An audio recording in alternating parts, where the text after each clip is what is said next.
परम मंगल में परात्पकलेश्वर आकार करुणा वरुणालय भक्त वांछा कल्पतरु तड़िद्वित विनिंदित पीताम्बरधारी श्री बालकृष्ण प्रभु की प्यारे राधा गिरधर लाल की शब्दमयी वाणीमयी वांगमयी प्रतिमूर्ति हम आप सबके मध्य में विराजमान श्रीमद् भागवत महापुराण को बारंबार प्रणाम। दो प्रकार के विवाह उत्सवों का वर्णन आता है, एक तो व्रज विवाह महोत्सव और एक निकुंज विवाह महोत्सव। निकुंज विवाह महोत्सव में जहां केवल सखियां श्री प्रिया प्रियतम को निकुंज में ले जा करके, एकांत में ले जा करके सखियों के मन में आई कि सुंदर ब्याह रचना चाहिए, और सब सखियों ने मिलकर के ललिता विशाखा इंदुलेखा चंपकलता आदि सब सखियों ने श्री प्रिया प्रियतम का विवाह किया। वो निकुंज विवाह उत्सव है। उसका वाचन मंच से सबके आगे नहीं करना चाहिए, क्योंकि लोग अधिकारी नहीं हैं। आजकल का सिनेमा देखने वाले और आजकल के व्यवहारिक जीवन में इतनी दूषित स्थिति के संबंधों को देखने वाले लोग प्रिया प्रियतम के मंगल पवित्र संबंध को इतने भाव से समझ नहीं पाएंगे। इसलिए फिर व्रज विवाह उत्सव का वर्णन किया जाता है। कई ग्रंथ शास्त्रों में ठाकुर जी के प्रिया जी के संग विवाह का सुंदर वर्णन किया गया है, जिसमें विशेष रूप से ब्रह्म वैवर्त पुराण आदि ग्रंथों में और व्रज के साहित्यों में तो इतना है कि बस आप राधा वल्लभी परंपरा में अगर चले गए तो वहां तो रोज ब्याही होते रहे ठाकुर जी को। रोज श्री राधा वल्लभ लाल जी सेहरा पहन के बैठे रहते हैं। बाहर ही मंदिर के लिखा होगा आज ठाकुर जी का ब्याहुला है। रोज ठाकुर जी का ब्याह होता है। राधा वल्लभ जी में तो वहां ठाकुर जी को वही सुख है। क्यों? क्योंकि राधा वल्लभी परंपरा में जितने भी अनुयायी हैं या जो भी राधा वल्लभी परंपरा का अनुशीलन करते हैं वो सब सहचरी हो जाते हैं, और सहचरियों का यही सुख है कि श्री प्रिया प्रियतम की जोड़ी बनी रहे। बसो मोरे नैनन में यह जोड़ी। एक हितरवंश महाप्रभु को उपहार में दिया गया ये पद है। प्राचीन काल में जब आचार्य चरण विराजमान थे धराधाम पर, हितरवंश महाप्रभु, श्री गोपाल भट्ट गोस्वामी जी, रूप सनातन गोस्वामी जी, श्रीमद वल्लभाचार्य जी, गोसाई श्री विठलनाथ जी, स्वामी श्री हरदास जी, श्री रामानुज आचार्य जी, सटकोप स्वामी जी आदि आदि ये सब आचार्य जब धराधाम पर थे तो ये अपने ठाकुर का जब उत्सव करते थे तो बाकी के आचार्य उपहार में मेवा, काजू, पिस्ता, बादाम, फल की डलिया ये नहीं लेके जाते थे। उनके ठाकुर जी के लिए पद लिख करके लेके जाते थे और उस पद को भेंट रूप में प्रदान करते थे। तो ऐसे अनेक पद गाए जाते हैं। अब हमारे यहाँ अभी होली के पद गव रहे होंगे, पुष्टि मार्गियों में, हमारे हरिवंशियों में, हरदासियों में धमार के पद गाए जाते हैं। तो उसमें अब कभी आप सुनेंगे कि पुष्टि मार्ग की परंपरा में स्वामी श्री हरदास जी का कोई पद गवा। कैसे गवा? बोले गोसाई जी ने उत्सव किया तो हरिदास जी गए थे और वहां जाकर के धमार का पद गा के आए, तो वो पद फिर वहां की रीति में आज तक गाया जा रहा है। वही आप सुनेंगे कि राधा वल्लभी परंपरा में गोसाई जी दर्शन करने आए तो अष्ट सखाओं ने वहां पद बना करके गाया, आदि आदि सब ऐसे भाव हैं। तो ये पद किसी ने हरिवंश महाप्रभु को भेंट किया। श्री हरिवंश महाप्रभु कहते हैं कि ठाकुर जी एक आंख भी दे सकते थे, दो आंख क्यों दी? बोले एक नेत्र में श्याम सुंदर विराजेंगे, दूसरे में प्रिया जी विराजेंगे, इसलिए दो नेत्र दिए। भाई प्रेम गली अति सांकरी तामे दो ना समाए, इसलिए द्वार बड़ा रखा ताकि दोनों प्रवेश कर सकें, इसलिए दो नेत्र हैं। बसो मोरे नैनन में यह जोड़ी। कैसी जोड़ी? नव दुल्हे व्रजराज सांवरो, नव दुल्हे राज सांवरो। जो नहीं गावे को वाको अपने बगल वाले की सौगंध है। आप लोग यहाँ सुनने नहीं आए हैं, वैसे तो आए सुनने ही हैं, पर जब पद गाने की आज्ञा व्यास मंच से हो तो गाना भी है। क्या पता आप तो बेमन से गाओगे, पर आपका गायन सुन के बगल वाला भाव से गावे, उसके चित्त में ठाकुर जी आ जाए। नव दुल्हे व्रजराज सांवरो, नव दुल्हे राज सांवरो, दुल्हन राधा गोरी, दुल्हन राधा गोरी, बसो मोरे नैनन में यह जोड़ी, बसो मोरे नैनन में यह जोड़ी। हित हरिवंश करीन्यो छावर, हित हरिवंश करीन्यो छावर, चिरजीवो यह जोड़ी, चिरजीवो यह जोड़ी, बसो मोरे नैनन में यह जोड़ी, बसो मोरे नैनन में यह जोड़ी। श्री हित हरिवंश करी न्यो छावर, चिरजीवो यह जोड़ी, यह जोड़ी अविचल वृंदावन। आहा, ऐसे हमारे श्री प्रिया प्रियतम, आज उनके विवाह उत्सव की आप सबको बधाई हो, बधाई हो, बधाई हो। बहुत मुश्किल है, मैं चाहूं तो विवाह उत्सव की कथा सुना दूं, पर वहां से वापस भागवत जी में आना मेरे लिए मुश्किल हो जाएगा। और फिर यहाँ ठाकुर जी को बताओ, दुल्हा को ब्याह पहले कर दियो, जन्म बाद में कियो, कितनों विचित्र लगेगा। आज ठाकुर जी का जन्म उत्सव, गुब्बारे पहले लगा दिए यहाँ पे। मैं कहा ना कि मैं सोच समझ विचार के कथा नहीं करता, माहौल परिस्थिति तरंगें जो बुलवाती हैं हम बोल देते हैं। अब यहाँ तरंगें तो नंद घरानंद वाली हो रही हैं, तो दुल्हा कैसे बनाए ठाकुर जी को। और आज फुलेरा दोज है, तो अभी अभी हमारे राधा गिरधर लाल को ब्याह भयो है, तो आज घर में भी श्री राधा गिरधर लाल जी बड़े आनंद से विराज रहे हैं। अभी अभी युगल भय हैं वे भी, तो वो भी तरंगें चल रही हैं। लेकिन इसलिए मैंने गीत गोविंद के बाद एक ब्याहुला का पद गा दिया, ताकि वो जो मन में उचंग उठ रही है वो विश्राम ले ले। नहीं तो ब्याहुला नैमिषारण्य में हो जाए तो यहाँ के सब वृक्ष नृत्य करने लगेंगे, सब ऋषि प्रकट हो जाएंगे। कहाँ विरक्ति वैराग्य की भूमि है, ये रस की भूमि बन जाएगी। और वैसे तो रस यहीं से प्रकट हुआ है, यहीं सारी कथाएं सुनाई गई हैं। ये कथा की भूमि है। देखो, कोई तप की भूमि है, कोई स्नान की भूमि है, कोई पुण्य की भूमि है, कोई प्रसाद की भूमि है, कोई दर्शन की भूमि है, परंतु नैमिषारण्य कथा की भूमि है। यहाँ कथा ही होती है, ये कथा की ही भूमि है, यहाँ कथा की ही प्रधानता है। कथा का आसन ही यही है, कथा का पंडाल ही यही है, मंडप ही यही है नैमिषारण्य।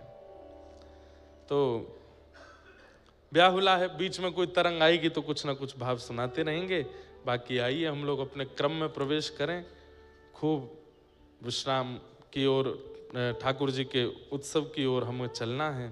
नंदोत्सव आज करना है, द्वितीय स्कंद से कथा शुरू करनी है, बहुत कथा क्रम है, सबको थोड़ा थोड़ा स्पर्श करते हुए चलेंगे। चरणों में बैठे हैं परीक्षित जी महाराज और निवेदन कर रहे हैं, अतः प्रच्छामि संसिद्धिं योगिनां परमं गुरुं पुरुषस्येह यत् कार्यं म्रियमाणस्य सर्वथा। मेरा प्रश्न है भगवान आपके चरणों में, क्या जिसके जीवन के शेष दिन कुछ ही बचे हैं, उसको अपनी मुक्ति के लिए क्या करना चाहिए? जिसके जीवन के बहुत कम दिन बचे हैं, उसको अपनी मुक्ति के लिए क्या करना चाहिए? बंधुओं, बहुत ध्यान से सुनिएगा सब लोग। हम सबके शेष ही दिन बचे हैं। कोई यहां माई का लाल ऐसा नहीं बैठा है जो ये कह दे कि मैं इतने दिन और जीवित रहने वाला हूं। कभी भी प्राण जा सकते हैं, कभी भी तन छोड़ सकती है ये आत्मा? तो ये प्रश्न कहीं ना कहीं हम सब के लिए है कि म्रियमाण व्यक्ति को अपनी मुक्ति के लिए क्या करना चाहिए। हम सब म्रियमाण अवस्था में, कभी भी प्राण जा सकते हैं हमारे। इसी प्रश्न को सुनकर के अब यहां से श्री सुखदेव जी महाराज कहना प्रारंभ करते हैं। वरीयाने शते प्रश्न क्रतो लोक हितम नृपः आत्मविद सम्मतः पुंसाम श्रोतव्यादिषु यप्पर।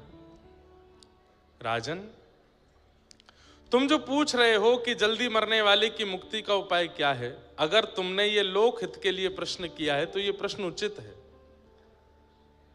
संसार समाज के लिए अगर ये प्रश्न किया है तो ये प्रश्न उचित है, लेकिन अपने लिए अगर किया है तो ये उचित नहीं है। सुखदेव जी की इस बात को सुनकर परीक्षित बोले, क्या मैं संसार में नहीं आता? सबके लिए पूछ रहा हूं तो ये उचित है, अपने लिए पूछ रहा हूं तो ये उचित नहीं है। इसका क्या अर्थ हो सकता है भगवान? बोले, तुम कौन हो? पांडवों के वंशधर हो।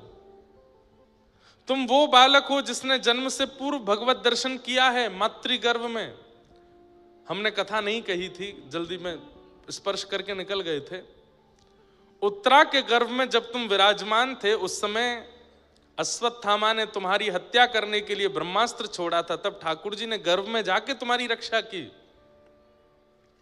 तुम वो बालक हो जिसने जन्म बाद में लिया है, भगवान का दर्शन गर्भ में पहले किया है। तुम पांडवों के वंशधर हो। इतनी सब योग्यताएं होने के बाद भी तुम ये पूछ रहे हो कि जल्दी मरने वाली की मुक्ति का उपाय क्या है? अरे तुम्हें मुक्ति वैसे ही मिल जानी है। भगवत साक्षात्कार जिसने भी अपने जीवन में किया है, कभी ना कभी उसे मुक्ति मिलनी ही मिलनी है। तुमने किया है, तुम्हारी मातृगर्भ में ठाकुर जी आए हैं, तो तुम्हें तो मुक्ति मिली हुई ही है। तुम ये कहो कि मुक्ति के लिए मैं क्या करूं, तो ये प्रश्न तुम्हारे लिए उचित नहीं है।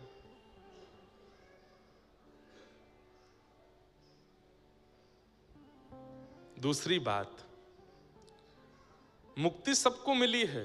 पूतना को भी मिली, अघासुर को भी मिली, बकासुर को भी मिली, कंस को भी मिली, रावण को भी मिली, कुंभकर्ण को भी मिली, इन सब राक्षसों को भी मिली जिन्होंने भगवान को खूब अपशब्द कहे।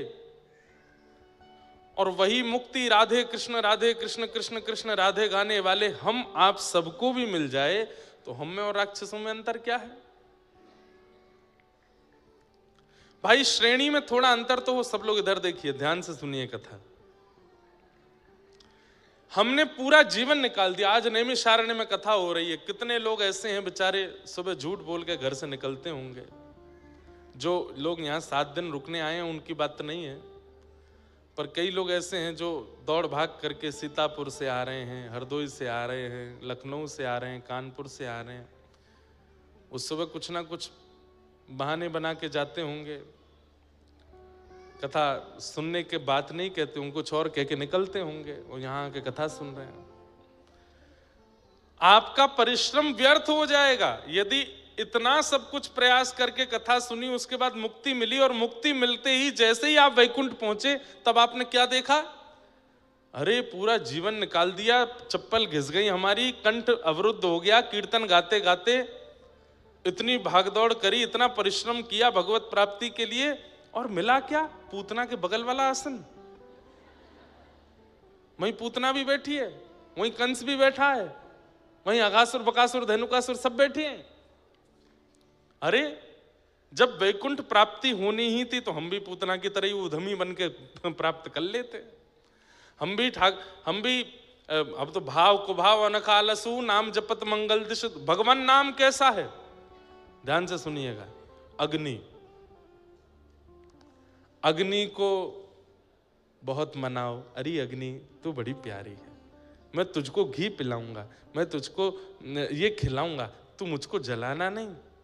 अग्नि के पास हाथ ले जाओ, क्या होगा? कितनी भी प्रार्थना करियो नहीं जलाएगी? जलाएगी। और भले ही आप अग्नि को 1000 गाली दे दो, तब छुओ तब भी जलाएगी। ऐसी भगवान नाम है, भाव से जपो चाहे बिना भाव के जपो, वो अपना प्रभाव तो करेगा, उसका प्रभाव तो होगा। वो अपना अपना स्पर्श से जो गतिविधि नाम से होती है वो होगी ही होगी। तो हमें तो इस बात का बड़ा कंसर्न है कि भाई इतनी कथा गा करके, इतना सब कुछ करके, इतनी मेहनत करके, इतना परिश्रम करके, जीवन पूरा ठाकुर जी को अर्पित करके मुक्ति मिली, और उसमें भी मुक्ति में क्या मिला? वही स्थान मिल गया जो सब राक्षसों को भी मिला है। तो फिर हम में और उनमें अंतर क्या है? ये सब बातें श्री सुखदेव जी महाराज परीक्षित को समझा रहे हैं। बोले मुक्ति प्राप्त करना बड़ी बात नहीं है, अंते नारायण स्मृति। जीवन भर तुमने भले कितना भी पाप किया हो, लेकिन अंतिम श्वास निकलते समय गलती से भी बोल दिया हे हरि, नारायण, गोविंद, मधुसूदन। अजामिल की कथा सुनिए। छोटे पुत्र का नाम नारायण था। यमदूत पकड़ने के लिए आए तो अपने पुत्र को बुला रहा था, नारायण बचाओ, नारायण आओ। इतने में ही विष्णुदूत आ गए और यमदूतों को भगा करके उसको वैकुंठ ले गए। जीवन भर इतना पाप किया, व्यभिचार किया, दुर्भाव किया, लेकिन अंत में नारायण बोलने मात्र से सदगति हो गई। एक बहुत सुंदर बात है। एक बात बड़ी प्रसिद्ध है, जन्म जन्म मुनि जतन कराई, अंत राम कही आवत नाई। ये कहना जितना आसान है कि अंतिम श्वास में नारायण, राम, कृष्ण, हरि नाम आ जाए, उतना ही कठिन है, क्योंकि अंतिम श्वास में इन्हीं की याद नहीं आती, बाकी सबकी याद आ जाएगी। जिस व्यक्ति से आप 25-30 साल से मिले नहीं, उसका नाम भी याद आ जाएगा अंतिम श्वास में, लेकिन ठाकुर जी का नाम याद नहीं आता। हमारे हिंदू वैदिक सनातन धर्म में इसलिए सबके नाम भगवान नाम रखने की आज्ञा क्यों दी गई? भले ही अंतिम श्वास में दूर के रिश्तेदार के बालक का नाम भी याद आया, उसका नाम यदि माधव हुआ तो कम से कम उसका नाम स्मरण करके मुक्ति तो मिलेगी। लेकिन आजकल नए गुरुजी आए हैं समाज में, गूगल गुरुजी, वही नामकरण कर रहे हैं बच्चों का। ऐसे ऐसे नाम आ रहे हैं बच्चों के। अच्छा, आजकल के युवा सोचते हैं कि थोड़ा मॉडर्नाइजेशन होना चाहिए, नाम में थोड़ी विचित्रता होनी चाहिए, थोड़ा बोलने में स्वीट लगना चाहिए। अरे भाई, ये सोच के नाम मत रखो। कहीं उसमें इतनी आसक्ति हो गई कि अंतिम श्वास में उसका नाम लिया गया और कहीं वो नाम भगवान का नहीं हुआ, तो फिर सदगति से वंचित हो जाओगे। और आप अपना विचार मत करो, अरे आपके बालक से आपके पिता का प्रेम हो गया, दादाजी का प्रेम हो गया, कहीं उन्होंने उसका नाम अंत में ले लिया तो उनकी सदगति हो जाएगी। गोपाल सहस्र नाम है, विष्णु सहस्र नाम है, इनसे नाम रखो बालकों के। राधा सहस्र नाम है, उनसे नाम रखो। और गूगल पे ऐसे ऐसे नाम बताए जाते हैं, उसका क्या अर्थ है? अब मैं नाम बोलूंगा नहीं मन से, पता नहीं आप में से किसी के बच्चे का हुआ तो फिर दुखी हो जाओगे कि हमारे बच्चे का भी यही नाम है। पर नहीं, नाम भगवान नाम पर रखिए। क्या पता किसी व्यक्ति की आसक्ति आपके बालक में हो गई और उसने अंतिम श्वास में ले लिया नाम, तो कम से कम अपने जीवन के पापों से मुक्त तो हो जाएगा वो। इसलिए भगवान नाम रखिए बालकों का। वैसे अभी गूगल गुरुजी ने नाम धरे हैं, पूर्व समय में भी कई बड़े बुजुर्गों के नाम भी बड़े अलग होते थे। अब मिश्री देवी, जिनका नाम मिश्री है, उसका नाम कोई बोले अंतिम श्वास में तो कैसे मुक्ति मिले? मिश्री देवी बोल के कोई मरा होगा तो अगले जन्म में मक्खी ही बना होगा, ताकि मिश्री पे ही भिन बनावे। अंते अंते यामति सा गति, अंत में जो सोच के मरते हैं वही मिलता है। और किसी का नाम है पिंकी, और वो मृत्यु के समय बहुत आसक्ति के कारण भूल गया हो पिंकी, अगले जन्म में क्या बनेगा वो? उसको मुक्ति तो नहीं मिलने वाली। निकनेम भी जो रखते हैं बच्चों के, वो इतने ऊटपटांग मत रखा कीजिए। अब बताओ, पप्पू कोई बोल करके अगर प्राण त्याग दे तो उसका क्या होगा?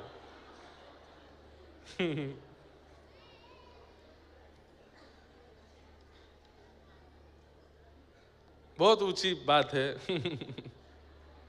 इसलिए भैया, नाम बहुत सोच समझ के रखो। बट डन क्या नाम है? अब कोई प्राण त्याग दे इस बात को, बोलते छुट्टन। नाम ऐसे रखिए जो भगवत संबंधी हो। निकनेम भी बच्चों के रखने हैं तो जैसे यशोदा मैया ने रखे हैं, कान्हा रखा, कनुआ रखा, गोविंद रखा, गोपाल रखा, ऐसे नाम रखो ताकि उस नाम का, अरे भाई जितनी बार आप उस व्यक्ति को बुलाते हैं उतनी बार भी आपका नाम गिनती होता है। भाव कुभाव अनकालसहु नाम जपत मंगल दिश दशहु। नाम जपने से मंगल होगा। अब आप किसी व्यक्ति को बार बार बुलाते हैं, उसका नाम बार बार बोलते हैं, तो उतना नाम भी तो काउंट होता है, उस नाम का भी तो प्रभाव होगा आपके ऊपर। नाम बहुत सोच समझ के रखिए, नाम बहुत सोच समझ के रखिए। तो क्या बता रहा था मैं? हाँ, अंते नारायण स्मृति, उससे भी मुक्ति मिल जाती है। अंत में कोई भगवान नाम ले ले तो मुक्ति निश्चित है। परीक्षित, मुक्ति प्राप्त करने के लिए 7 दिन की आवश्यकता नहीं होती।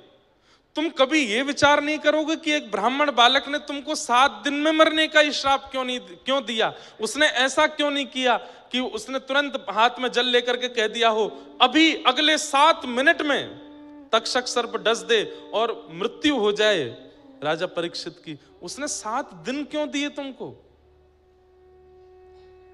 कभी विचार नहीं करोगे इस बात का? ये सारी कड़ियां जुड़ी हुई हैं राजा परीक्षित। भगवान किसी के प्राणों की रक्षा कर रहे हैं, इसका मतलब ठाकुर जी उससे उम्मीद रखते हैं। ऐसे ही किसी को जीवित नहीं रखा जाता पृथ्वी पर। हर दिन मृत्यु तांडव करती है। हर दिन, हर क्षण एक व्यक्ति, 2 व्यक्ति मरते हैं। हर सेकंड में 2 लोगों की मृत्यु हो रही है। उस मृत्यु की गणना में हम इतने विलंब से क्यों आ रहे हैं? ताकि उतना समय ठाकुर जी हमको दे रहे हैं। भाई कोई एग्जाम दे रहा है बच्चा, टाइम ओवर हो गया, उसके बाद टीचर लेने के लिए आता है, बच्चा रिक्वेस्ट करता है 5 मिनट और दे दो। टीचर अगर दे देता है इसका मतलब वो टीचर चाहता है कि तुम पास हो जाओ, तुम अच्छा कर लो, तुम अपने इस क्लास को निकाल के आगे पहुंच जाओ। हम सब वही बच्चे हैं जिनको ठाकुर जी ने समय दे दिया है। हम सब वही बालक हैं कि ठाकुर जी, हमने कह दिया ठाकुर जी बस 50 साल और ठाकुर जी कह रहे हैं दे रहा हूं, अब तू निकल के दिखा इससे। लेकिन उस 50 साल में भी वही विषय भोग विलास, उल्टे सीधे सारे छल कर्म। अरे हम पूर्व के किए हुए कर्मों का हिसाब बराबर करने आए हैं इस जन्म में। पूर्व का तो हिसाब बराबर किया नहीं, इस साल का नया हिसाब बना लेते हैं। तब क्रोध में भर करके ठाकुर जी फिर हमको 84 लाख में नचाते हैं। तेने मांगा था मुझसे, अब वही टीचर, उससे बच्चे ने कहा 15 मिनट और दे दीजिए मैम, मैं अभी सारे क्वेश्चन कर दूंगा, जल्दी जल्दी कर, जल्दी कर। अब 15 मिनट में भी करने के बाद जब रिजल्ट आया तो फेल हो गया, तो वो टीचर कितनी नाराज होती है, तेरे को मैंने एक्स्ट्रा टाइम दिया था फिर भी फेल हो गया, क्या पढ़ा फिर तूने। ठीक वैसे ही बंधुओं, हम आप सब वही बालक हैं जिनको एक्स्ट्रा टाइम मिल गया है। इस जीवन का कोई भरोसा नहीं, कभी भी प्राण जा सकते हैं। लेकिन हर दिन सुबह उठ करके जगह आप देखते हो कि आप जीवित हो, तो ये विचार कीजिए कि आज मुझसे कुछ उम्मीद है ठाकुर जी को। मैं आज भजन करूं, नाम करूं, कथा सुनूं, अपने जीवन को सफल बनाऊं। तो मुक्ति प्राप्त करने के लिए बहुत समय की आवश्यकता होना आवश्यक नहीं है। राजा परीक्षित, अंतिम घड़ी में, अंतिम क्षण में भी यदि नाम सुना दिया जाए तो भी मुक्ति मिल जाती है। 7 दिन बचे, खाओ पियो करो आनंद। 7वां दिन जब आएगा तब मैं आ जाऊंगा और तुम्हारे प्राण निकल रहे होंगे, उस समय तुम्हारे कान में कह दूंगा श्री कृष्ण गोविंद हरे मुरारे, हे नाथ नारायण वासुदेव। प्राण छोड़ देना, मुक्ति मिल जाएगी तुमको। तुम मुक्ति की कामना कर रहे हो और फिर ऊपर से 7 दिन बता रहे हो। इतनी योजनाएं करने की आवश्यकता नहीं है, मुक्ति के लिए 1 सेकंड काफी है। पर 7 दिन मिले हैं, इसका क्या करोगे? राजा परीक्षित बोले, मैं चरणों में प्रणाम करके कहता हूं, मुझे बताइए मैं क्या करूं। बोले राजन, मुक्ति एक क्षण में मिलती है, भक्ति प्राप्त करने में थोड़ा समय लगता है। तुम याचना करो कि 7 दिन में तुम भक्ति सुनो और भक्ति सुन के भक्त बन जाओ, भक्त बन जाओ। राजा परीक्षित बोले मैं भक्त बनूंगा 7वें दिन और फिर उसके बाद मेरी मृत्यु हो जानी है, मुक्ति मिल जाएगी, तो फिर इससे फायदा क्या होगा? बोले बहुत बड़ा फायदा है। बोले क्यों? मुक्ति का मतलब मृत्यु के बाद भगवान का दर्शन और भक्ति का मतलब जीते जी भगवान का दर्शन। तुम 7 दिन बाद वैकुंठ में ठाकुर जी को देखने की योजना बना रहे हो और मैं चाहता हूं कि तुम्हारी अंतिम श्वास निकले उससे पहले तुमको ठाकुर जी का दर्शन हो जाए। भक्ति में वो सामर्थ्य है कि वो जीवित अवस्था में भगवत दर्शन कराती है। हमारे ठाकुर जी की जहां ब्याहुला हुआ गिरधर लाल जी का, तो जो श्री जी के पक्ष के जो परिवार था वो सामान्य परिवार नहीं है। जयपुर के सरस कुंज के आचार्य चरण, उनकी श्री जी उनके भाव से ब्याह हुआ। श्री अलवेली माधुरी शरण जी महाराज, उनके परंपरा के कई पद में गाता हूं, सरस माधुरी जी के। कल मैंने एक गजल भी गाई थी, सदगुरु शरण में सभी फल मिलेंगे, गुरु मिल गए तो युगल भी। हर साल हमने एक भक्तमाल की कथा उनके यहाँ करने का नियम लिया है, भक्तमाल में वहीं करता हूं।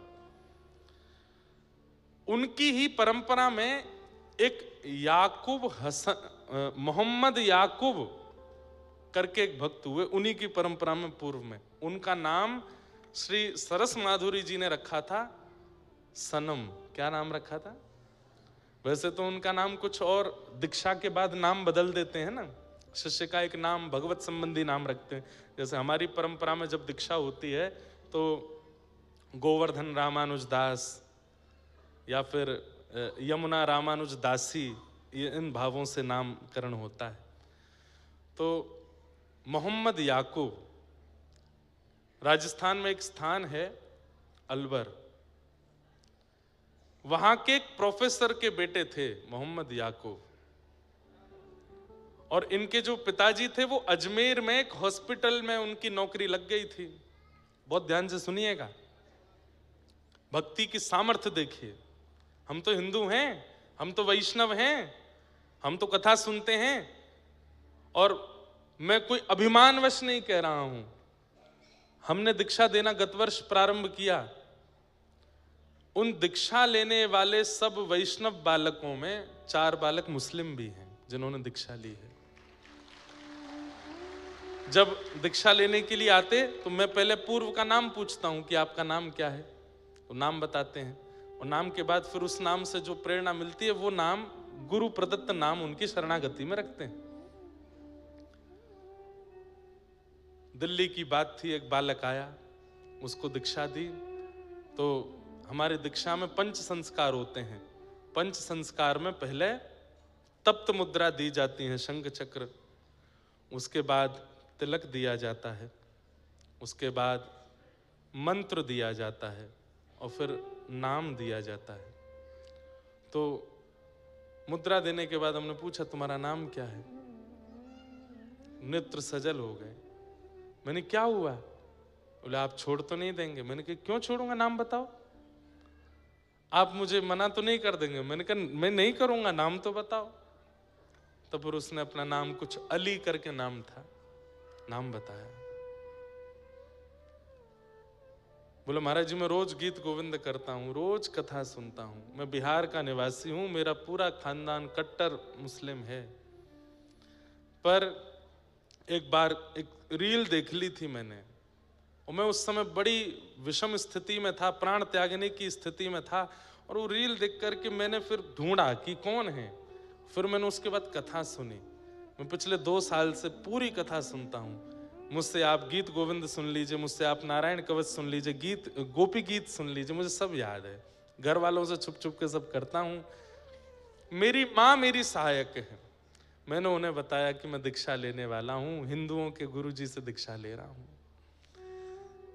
तो महाराज जी एक मेरे ऊपर कृपा है भगवान की, क्या मेरा पूरा खानदान गरीब है, बस मैं कमाने वाला हूँ, इसलिए कोई उंगली नहीं उठा रहा है मुझ पर, तो इसलिए मैं दीक्षा लेने आया हूँ। उसका हमने नाम रखा गिरधर प्रिय रामानुज दास।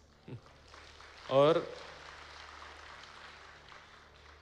मांस मदिरा बहुत दूर की बात है, प्याज लहसुन भी नहीं खाते वो।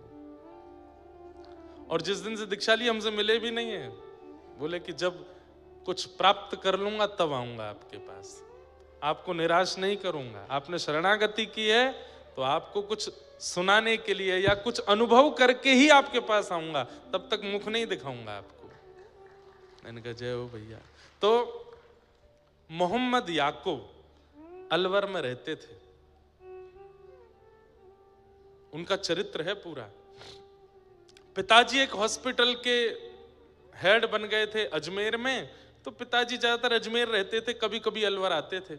इनकी माताजी जो थी वो भी मुस्लिम थी, लेकिन जैसे बच्चों को कईयों को नॉवल पढ़ने का शौक होता है, किताब पढ़ने का शौक होता है, इनकी माँ ने भी बचपन में कई किताबें पढ़ी और पढ़ते पढ़ते उनके हाथ रामचरित्र मानस पढ़ गए। और उन्होंने जब मानस जी को पढ़ा, तुलसीदास जी के कृत मानस जी को, तो इतना मन लगा, उसको पढ़ती रही। इनके पिता ने, माँ ने, सबने डांटा, तेरा ब्याह होने वाला, ये छोड़ दे। ये छुपा करके मानस जी अपने घर ले आई और अपने पति से छिपके पढ़ती थी। लेकिन जब पति की नौकरी लग गई अजमेर में तो ये बड़ी खुश, पूरे दिन मानस जी पढ़ती थी। तब इनको किसी ने कह दिया कि तुमने मानस जी पढ़ ली, अब एक बार वाल्मीकि रामायण भी पढ़ो। अब वाल्मीकि रामायण संस्कृत में है, उसकी हिंदी टीका तो है नहीं, उस समय नहीं थी। तब मोहम्मद याकूब ये डॉक्टरी की पढ़ाई कर रहे थे अलवर में। तब इन्होंने अपने पुत्र से एक दिन कहा, बोले तुम पढ़ने में इतने अच्छे हो, जो चाहते हो वो पढ़ लेते हो, अपनी माँ की एक इच्छा पूरी करोगे? बोले कहिए ना माँ, मैं क्या करूं? तो बोले कि है तो विपरीत बात, पिता को पता चले तो हो सकता है कि मारपीट तक उतर आवे, और समाज को पता चले तो बहुत बड़ा बहिष्कार, मृत्यु दंड तक मिल सकता है। लेकिन मेरी एक इच्छा है, मेरा मन इतना राम में लग चुका है, मैं इतना ज्यादा उनमें खो चुकी हूं, चलते फिरते मुझे राम दिखते हैं। तो इनके पुत्र बोले माँ कैसी बात करती हो, ये तो हिंदुओं के भगवान है। बोले हाँ, मैं छुप छुप के मानस पढ़ती हूँ, मेरा बहुत मन है कि मेरे प्राण निकले एक बार, उससे पहले मैं वाल्मीकि रामायण पढ़ूं, परंतु वो संस्कृत में है, मैं पढ़ नहीं पाऊंगी, समझ नहीं पाऊंगी, मैं क्या करूं मां? बोले तुम पढ़ने में बहुत अच्छे हो, तुम जल्दी जल्दी याद कर लेते हो, तुम संस्कृत पढ़ लो, और संस्कृत की विद्या अध्ययन करके, संस्कृत सीख करके तुम मुझे वाल्मीकि रामायण रात में छुप करके कमरे में बैठ के सुनाओ, जब जब पिता नहीं रहेंगे तो मैं वाल्मीकि रामायण सुनूं, मेरी एक अंतिम इच्छा है। तो मोहम्मद याकूब बोले माँ मुझे पढ़ाएगा कौन संस्कृत? पूरे नगर के ब्राह्मणों के पास गए, सबने कहा तुम मांस मदिरा का सेवन करने वाले हो, मुस्लिम हो, तुमको हम संस्कृत नहीं पढ़ाएंगे। तो माँ ने कहा बेटा मेरे लिए इतना नहीं करेगा? बोले क्या? तू छोड़ दे मांस मदिरा, नहीं खाया कर। बोले माँ हमारा एक त्योहार है, उसमें तो खाना ही पड़ता है। बोले कि दिखाना सबको पर खाना नहीं, और इतना विश्वास किसी ब्राह्मण को दिला दे कि तू नहीं खाएगा, शायद वो तुझे पढ़ा दे। कल जो मैंने एक पद गाया था ना गोस्वामी तुलसीदास जी का, वो यहां सिद्ध होता है कि मोहम्मद याकूब की मां को राम जी मीठे लग गए हैं, जो मोहे राम लागते मीठे, इतने मीठे लग गए कि अपने पुत्र को पूरे विपरीत क्रिया करवा दी, अपने धर्म से विपरीत। तब एक अलवर के पास के एक ब्राह्मण थे, उनको जब इन्होंने विश्वास दिला दिया कि मैं शुद्ध रहूंगा, पवित्र रहूंगा, आप कृपा कर मुझे संस्कृत पढ़ाओ, तब उन्होंने 6 महीने संस्कृत का अध्ययन किया, और 6 महीने में इतना याद कर लिया, इतने अद्भुत हो। अपनी डॉक्टरी की पढ़ाई भी करते थे, वहां पर भी निपुण, और रात्रि छुप करके संस्कृत पढ़ने जाते। संस्कृत जब पूर्ण रूपेण आ गई, तब वाल्मीकि रामायण लेके आए और अपनी माँ को सुनाते, श्लोक कहते, फिर उसका अर्थ सुनाते, फिर श्लोक कहते, अर्थ सुनाते। माँ तो सुनते सुनते सुनते भाव विभोर होके सो जाती, लेकिन इनके ऊपर जो उसका असर होता था वो अलग था। ये तो बस उसी चित्त में रहते, उसी भाव में रहते, हनुमान जी की झांकी, राम जी की झांकी, लक्ष्मण आदि इन सब के भाव में बने रहते। अब वाल्मीकि रामायण पढ़ के रामचरित्र तो इनको सब समझ में आ चुका था, अब इच्छा प्रकट हुई कि अब रामायण तो हो गई, अब मैं क्या पढ़ूं? तब एक दिन उन्होंने उन्हीं गुरुजी के पास जाके बोले गुरुजी अब मैंने रामायण तो पढ़ ली, अब क्या पढ़ूं? बोले अच्छा, श्रीमद् भागवत पढ़ो। और जैसे ही श्रीमद् भागवत प्रदान की, प्रथम द्वितीय तृतीय चतुर्थ पंचम षष्ठम सप्तम अष्टम नवम, और जैसे ही दसम स्कंद में पहुंचे और गोपी गीत का पाठ किया है, गोपी गीत का पाठ करते ही मेरो मन गिरधर छवि पे अटक्यो, सजल श्याम घन वरण लीन है, फिर चित अनंत न भटक्यो, मेरो मन गिरधर छवि पे अटक्यो। अब तो अलवर में दिखने वाली पहाड़ियां इनको गिरिराज जी दिखने लगे, अलवर में दिखने वाले सरोवर राधा कुंड कृष्ण कुंड लगने लगे, बहनी वाली नदियां यमुना जी लगने लगी, और दिखने वाला हर श्याम वर्ण का व्यक्ति कृष्ण लगने लगा। नेत्रों में आंसू 24 घंटे रहने लगे, ये सूखे नेत्र नहीं रहते थे, 24 घंटे नेत्रों में अश्रु। और श्याम सुंदर कहां मिलेंगे, कैसे मिलेंगे, कब मिलेंगे, बस इसी स्थिति में रहने लगे। मां तो चली गई, लेकिन याकूब की स्थिति ऐसी कर गई, अब क्या करूं। एक दिन लाइब्रेरी में बैठ करके कुछ पढ़ रहे थे, तभी इन्होंने वहां देखा कि किसी के सिर पर तिलक है और वो किताब पढ़ रहा है और दूसरे हाथ में माला जप रहा है। इन्होंने जैसे उसको देखा, धीरे धीरे उसके पास गए और पास जाकर के बोले, आपने तिलक लगाया है, कंठी माला पहनी, आप क्या जप रहे हैं। बोले, मेरे गुरुदेव ने मंत्र दिया है, इस मंत्र से भगवत प्राप्ति होगी, प्रिया प्रियतम की प्राप्ति होगी। ये चरणों में गिर गए, मुझे ये मंत्र दे दीजिए, मुझे भी उनका दर्शन करना है। बोले, तुम तो मुस्लिम हो। बोले, मैं हूं, पर मैं जन्म से होऊंगा, शरीर से होऊंगा, पर मेरा मन पूर्ण रूपेण। अब ये तो वहीं बैठ के गोपी गीत सुनाने लगे, सारे भाव सुना दिए। बोले, मैं पूर्ण योग्य हूं, आप मुझे स्वीकार कर लीजिए, कैसे भी करके मंत्र दे दो। बोले, मंत्र मैं नहीं दे सकता, मंत्र तो गुरु देते हैं। बोले, अपने गुरुदेव से मिलवा दीजिए। तब इन्होंने कहा, परसों गुरुदेव घर आ रहे हैं, उनका सत्संग है, 600-700 वैष्णव आएंगे, तुम भी आना, चुपचाप आके बैठ के सुनना। श्री सरस माधुरी शरण जी महाराज घर आए और मोहम्मद याकूब बैठ करके सुन रहे थे। दीक्षा लेना तो दूर की बात, जैसे ही गुरुदेव आए हैं, उनकी रूप देखते ही, उनकी झांकी देखते ही, उनकी चाल, उनके नेत्र, उनका मुखमंडल देखते ही ये मूर्छित होकर गिर पड़े।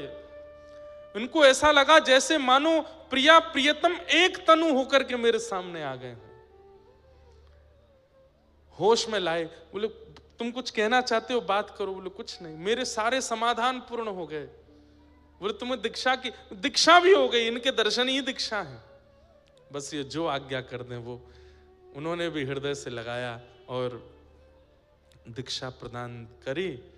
और इनका नाम वैसे तो कुछ सरस करके कुछ नाम रखा, प्रिय सरस ऐसे करके कुछ नाम रखा, लेकिन फिर गुरुदेव को बहुत इनको देख करके बड़ा आनंद आता था, तो इनका नाम सनम साहब रख दिया। क्या नाम रखा?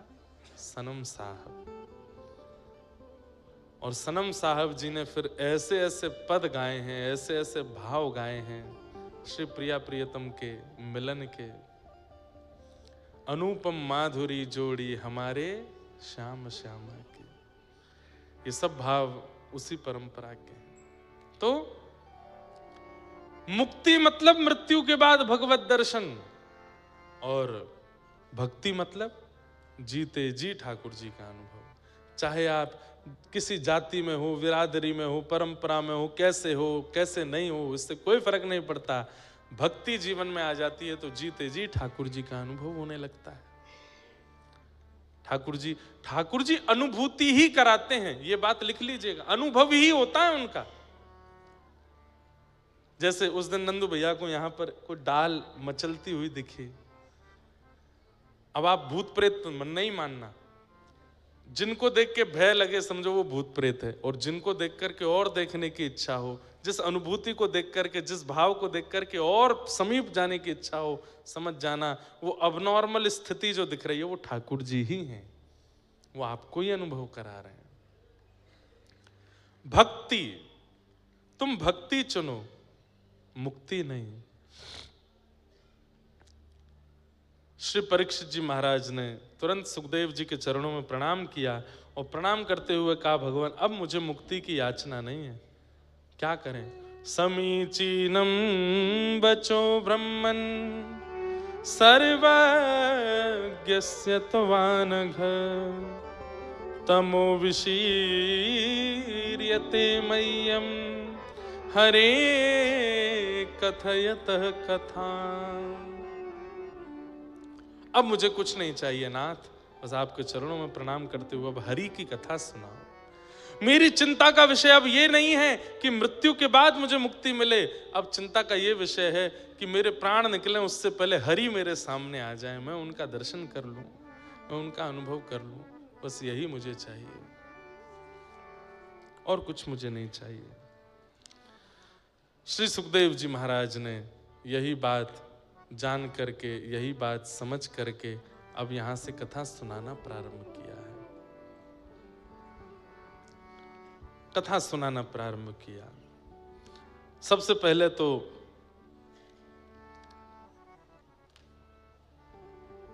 चतुश्लोकी भागवत का वर्णन करते हुए सृष्टि प्रसंग सुनाया। तत्पश्चात उद्धव विदुर मिलन और वहां विदुर जी का मैत्री मुनि के आश्रम पे जाना और मैत्री मुनि के द्वारा श्री उद्धव जी महाराज को, विदुर जी महाराज को कथा श्रवण कराना, सृष्टि का प्रसंग सुनाना, सब सुनाया। तत्पश्चात भगवान के कृपा से पृथ्वी पर प्रथम मानव के रूप में स्वयंभू मनु शत्रुपा आए, जिन्होंने यहाँ नैमिषारण्य में तप भी किया। स्वयंभू मनु शत्रुपा की 3 पुत्री हुई, आकुति, देवहूति, प्रसूति। 2 पुत्र हुए, प्रियव्रत और उत्तानपाद। अब यहाँ देवहूति माता का प्रसंग सुनाया गया, जहाँ देवहूति जी का विवाह कर्दम ऋषि के साथ में हुआ और संतान के रूप में भगवान कपिल प्रकट हुए। बोलो कपिल भगवान की। 9 पुत्री हुई, 10वें पुत्र के रूप में कपिल भगवान आए। देवहूति माता के साथ में इनका सुंदर संवाद हुआ, जिसे दर्शन शास्त्र, सांख्य शास्त्र भी कहते हैं कपिल देवहूति संवाद। देवहूति माता ने कई प्रश्न किए और उन प्रश्नों का उत्तर यहां श्री कपिल भगवान दे रहे हैं। निर्वीणा नितराम भूमल असद इंद्रिय तर्षणात् येन संभाव्यमानेन प्रपन्नांधम तम प्रभु। देवहूति माता ने प्रथम प्रश्न किया है, बहुत ध्यान से सुनिएगा। हमारे शरीर में 10 इंद्रियां हैं। कितनी इंद्रियां हैं? 5 ज्ञान इंद्रिय, 5 कर्म इंद्रिय। ज्ञान इंद्रियां उनको कहते हैं जिनसे आपको कुछ अनुभव होता है। कर्म इंद्रियां उनको कहते हैं जिनसे आप कुछ करते हो। सुंदरता का अनुभव आंखों से होता है, प्रथम ज्ञानेंद्रिय। स्वर का अनुभव कानों से होता है, द्वितीय ज्ञानेंद्रिय। स्वाद का अनुभव जीभ से होता है, तृतीय ज्ञानेंद्रिय। सुगंधि का अनुभव नासिका से होता है, चतुर्थ ज्ञानेंद्रिय। सर्दी और गर्मी का अनुभव त्वचा से होता है, 5वीं ज्ञानेंद्रिय। तो आंख, नाक, जीभ, कान और त्वचा, ये ज्ञानेंद्रिय हैं। हाथ, पैर, मुख और 2 उपस्थ गुप्त इंद्रिय, ये 5 कर्मेंद्रियां हैं। ये 10 इंद्रियां हैं। और देवहूति माता यहां क्या प्रश्न कर रही हैं कि हम समस्त इंद्रियों से भोग भोगते हैं, पर भोग भोगते भोगते जीवन निकल जाता है, इच्छाएं पूरी नहीं होती कभी भी। हे नाथ, मैं ऐसा क्या करूं कि मेरी इच्छाएं विश्राम ले लें, मेरी इच्छाएं विराम हो जाएं। इच्छाएं विश्राम होती हैं हमारी? कितनों खवाए लो, जीव कभी मानती नहीं। कितना भी दिखा लो, नेत्र कभी संतुष्ट होते नहीं। कितना भी सुना लो, कानों को शांति मिलती नहीं। कितना भी स्पर्श करा लो, त्वचाएं फिर भी स्पर्श के लिए ही भागती रहती हैं। तो यहां पर प्रश्न यही किया गया कि इन इंद्रियों की इच्छा पूरी करते करते हम नरकगामी होते जा रहे हैं। नाथ, ऐसा कोई उपाय बताओ कि हमारी इंद्रियों की इच्छाएं समाप्त हो जाएं। तब भगवान कपिल उत्तर देते हुए कहते हैं, आहा, चेतः खलवस्य बंधाय मुक्तये चात्मनो मतिं गुणेषु सक्तं बन्धाय रतं वा पुंस मुक्तये। बहुत ध्यान से सुनिएगा, इस विषय पर पीएचडी करते हैं लोग। इतना अद्भुत और इतना ज्ञानवर्धक विषय है ये कपिल विभूति संवाद। कपिल भगवान क्या उत्तर दे रहे हैं? बोले मैया आंखों को दोष मत दो, कान को दोष मत दो, नाक को दोष मत दो, जीभ को दोष मत दो, हाथ पैरों को दोष मत दीजिए। तो बोले इन सबको कंट्रोल करने वाला चित्त है, मन है। जीव की इच्छा नहीं होती मुझे पिज्जा खिलाओ, मन की इच्छा होती है। आपकी जीव की इच्छा हो रही है गोलगप्पा खिलाओ, आपका मन हुआ गोलगप्पा खाना, गोलगप्पा खाना, तभी रसोई घर में जाकर के करेले की सब्जी से रोटी खा लो। तो जीव क्या छोड़ के चली जाएगी? आपको कुछ नहीं कहेगी, अपने आप इच्छा दब जाएगी, पेट भर जाएगा, जीव को एक कसेला स्वाद मिल जाएगा, फिर इच्छा खत्म हो जाएगी।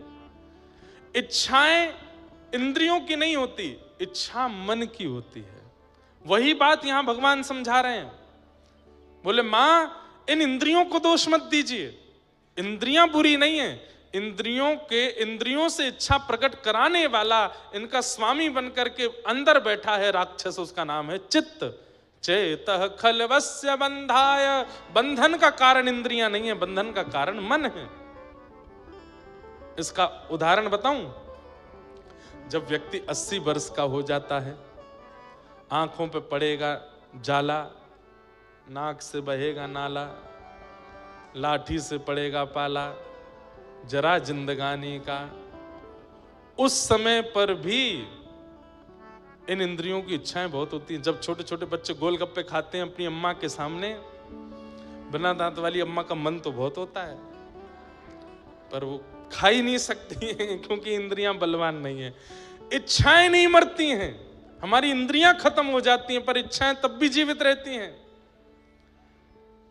अब बड़े बूढ़े लोगों से आप कहो, अब जो बड़े बूढ़े बैठे हैं बुरा नहीं मानना, हाँ, चलोगे मनाली घूमने, बहुत जाड़ा पड़ता है, कैसे जाएंगे? इसका मतलब ये नहीं है कि उनकी इच्छा नहीं, इच्छा तो है पर शरीर साथ ही नहीं दे रहा है, अब कैसे जाएं? इच्छाएं तो, इच्छा नहीं मरती, इसलिए कहते हैं तृष्णा ना जीर्णा वयमेव जीर्णा। हमारी तृष्णा यानी कि इच्छा कभी नहीं मरती है, हम मर जाते हैं, हमारी इच्छाएं जीवित रहती हैं, मरते दम तक इच्छाएं खत्म नहीं होती। हमने कई बार सुना है, मरणासन स्थिति में पहुंच गया व्यक्ति, अंतिम श्वास ले रहा है, हाथ पैर चल नहीं रहे, लकवा मार गया, उससे पूछा गया कान पास रख के अंतिम इच्छा बता दो, तंबाकू खिला दो बीड़ी पिला दो अरे भाई मरने वाले हो तुम, तुम्हारा पूरा कुल खानदान रो रहा है, अब भी इच्छा नहीं मरी तुम्हारी। लखनऊ की जलेबी खिला दो, वहां का समोसा ले आओ, एक बार खा लूं फिर मर जाऊं। अरे नहीं, अंतिम इच्छा कैसी हो? राधिका किशोरी संग रमण तुम्हारा, मुझको दिखा दो कभी ऐसा नजारा। राधिका किशोरी संग रमण तिहारा। अभी आप लोगों ने ब्याहुला देखा था गिरधर लाल जी का? किस किस ने देखा? ब्याहुला में पहले दिन आप लोगों ने रात्रि के उत्सव में ढाणिन लीला देखी थी। वहां ढाणिन बन के जो आई थी, उनका नाम तो मुझे याद नहीं, पर उन्हीं का ये पद है, उन्होंने ही सारे पद लिखे हैं, रमन नाम है उनका, श्री रमन जी। सारे पद वही ढाणी बन के आए थे, और श्री किशोरी जी हमारे ठाकुर जी के सामने ढाणिन लीला उन्होंने की थी, लहंगा पहन करके। पर्याप्त इतने पद गाए हैं उन्होंने, चांद सा सलोना मुख लटें घूंघरारी हैं, भोए हैं कटीली आंखें तिरछी कटारे हैं। होया को चंदन सो महके बदन, हो या को नाम है राधा रमन। रमन जी वही ढाणेन बन के आए थे लाल जी की लीला में, और ढाणेन लीला की थी उन्होंने, हमारे संग नाचे भी थे। कैसे? उन्हीं का ये पद है। यदि इंद्रियां नहीं होती तो मेरा दर्शन कैसे करते? नेत्र नहीं होते मेरा दर्शन कैसे होता? कान नहीं होते मेरी कथा कैसे सुनते? जीव नहीं होती मेरा प्रसाद कैसे पाते? हाथ नहीं होते करताल कैसे बजाते? चरण नहीं होते परिक्रमा कैसे करते? अरे ये इंद्रियां हैं तो मेरी प्राप्ति हो सकती है, इंद्रियां नहीं होती तो मेरी प्राप्ति भी नहीं हो पाती। इन इंद्रियों को आप असद कैसे कह सकती हो मां? ये इंद्रियां असद नहीं है, असद मन है। और इस असद मन को सुधारने का एक ही तरीका है, क्या? प्रसंगम अजरम पाशम आत्मनः कवयो विदुः, स एव साधु सुकृतो मोक्षद्वारमपाव्रतम। इस मन को संसार की जगह सत्संग में लगा दो। मैया जितना संग संसारी लोगों का करोगे उतना मन आपकी इच्छाएं प्रकट करता जाएगा। जितना ये मन सत्संगियों के बीच में रहेगा उतने इस मन की इच्छाएं दबती चली जाएंगी। फिर ये मन मेरी कामना करेगा। समझ में आई बात? आ तो गई पर करेगा कोई नहीं। संग दोष, आप जैसों का संग करोगे मन वैसा होता चला जाएगा। छोटा बालक जितना शुद्ध होता है, छोटा बालक जितना करुण होता है, छोटा बालक जितना अद्भुत होता है, बड़े होते होते उसमें इतने दोष क्यों आते हैं? संग दोष के कारण।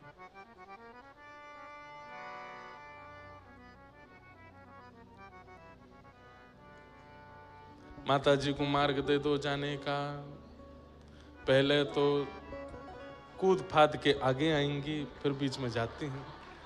जाना ही नहीं चाहिए बीच में कथा में, जब आगे आके बैठी थी तो बैठ जाओ। हाँ।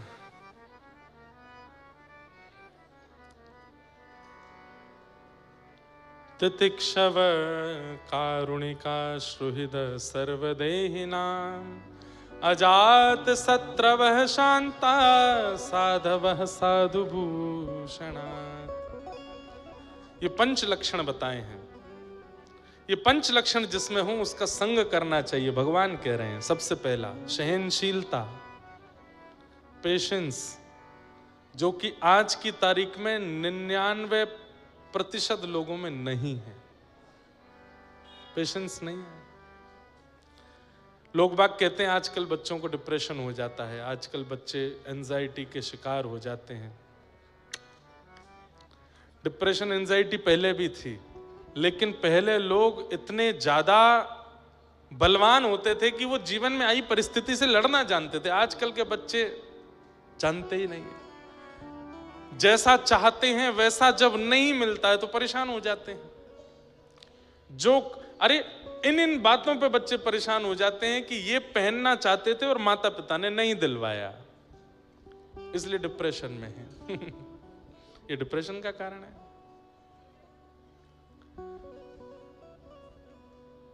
यहां जाना चाहते थे घूमने पर माता पिता ने मना कर दिया।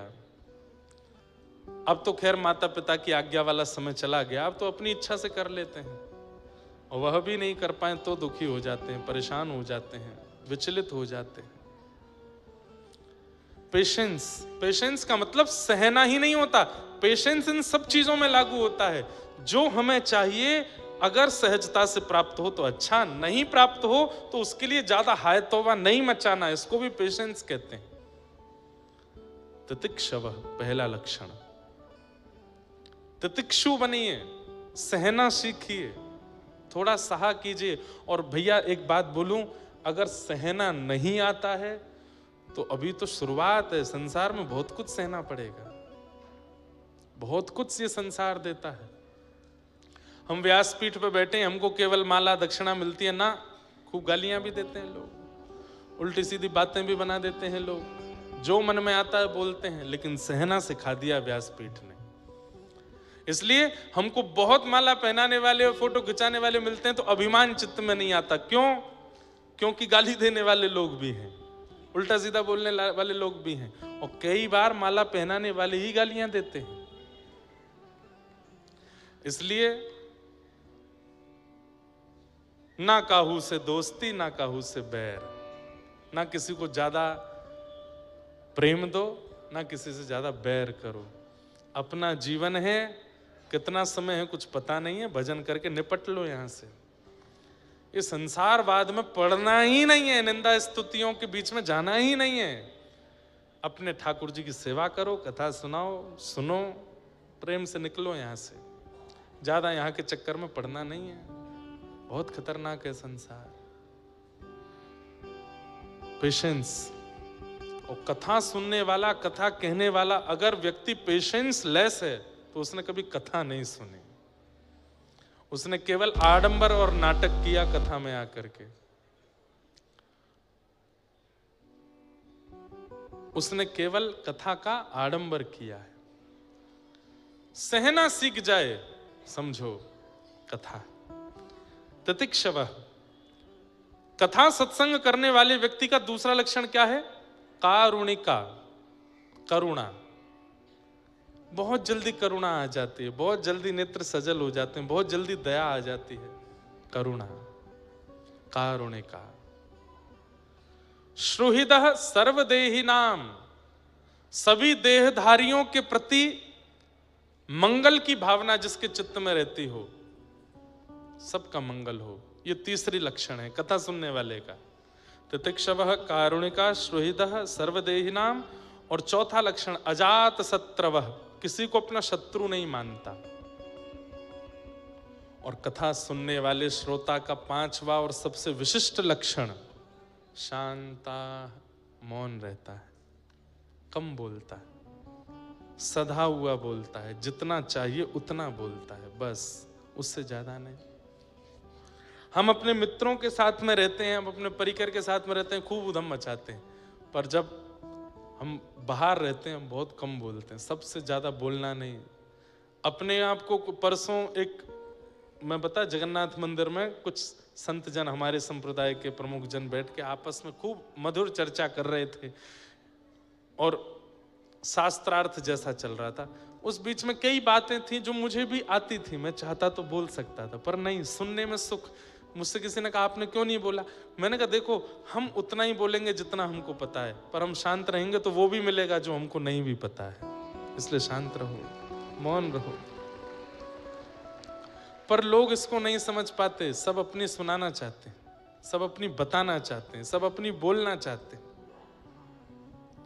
नहीं, थोड़ा मौन रहा कीजिए, थोड़ा सुनने का गुण लेकर के आइए।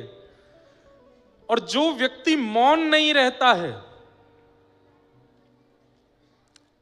कहीं ना कहीं भगवत प्राप्ति से बहुत दूर है और वो अपना निर्माण भी अच्छा नहीं कर पाएगा। हमें एक संत की आज्ञा है, 2 आज्ञाएं थी उनकी, एक तो कथा से पूर्व और कथा के बाद 1 घंटा मौन रहना है, और दूसरी आज्ञा थी कि कथा से पहले कथा के बाद किसी को छूना नहीं है। तो एक आज्ञा तो हमारी बन नहीं पा रही है, स्पर्श हो ही जाता है। और नहीं, कितनी बार आपको हम अपने मन की बात बता रहे हैं, हम कथा करने आते हैं खूब उचित मन से, किसी व्यक्ति ने छू दिया, अब वो व्यक्ति कथा सुनने नहीं आया, वो केवल फोटो खिंचाने आया है। उसकी घरवाली ने कहा है फोटो खिंचा के लाओ महाराज जी के साथ। अब उसका स्पर्श होते ही अब उसके मन में क्या विचार थे, वो विचार हमारे चित्त में आ जाते हैं, और कथा में उस दिन मन ही नहीं लगता, ये लगता है बस अब जल्दी करें, पूरी चलें यहां से। इसलिए स्पर्श दोष से बहुत कुछ अनुभव किया, लेकिन वो बन नहीं पाता। खूब लोग स्पर्श करते हैं, ना करके मना करो, पांव नहीं छूना है, फिर भी छुएंगे।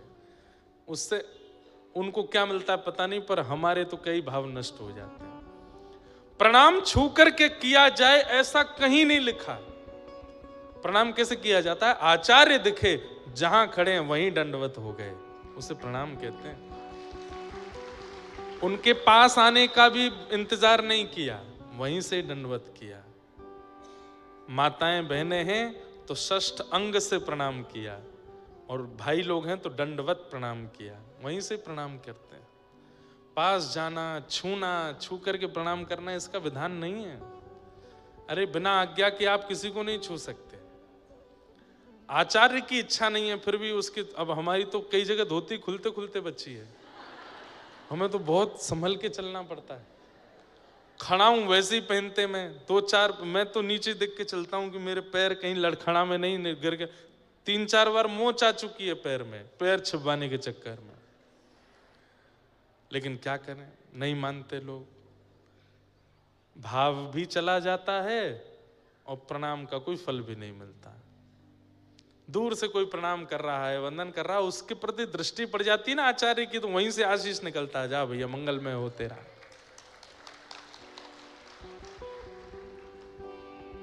और मार्ग अवरुद्ध करके तो बिल्कुल प्रणाम नहीं करना चाहिए। मतलब कोई जा रहे हैं कहीं और आप सामने से तो प्रणाम ही नहीं होता, सीधे प्रणाम नहीं करना चाहिए।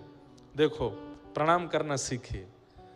सदैव मंदिर में ठाकुर जी के सन्मुख सीधे लेट के प्रणाम नहीं, ठाकुर जी के दाहिने से बाएं की ओर, और आप लोग ठाकुर जी की ओर खड़े तो आपके बाएं से दाहिने की ओर।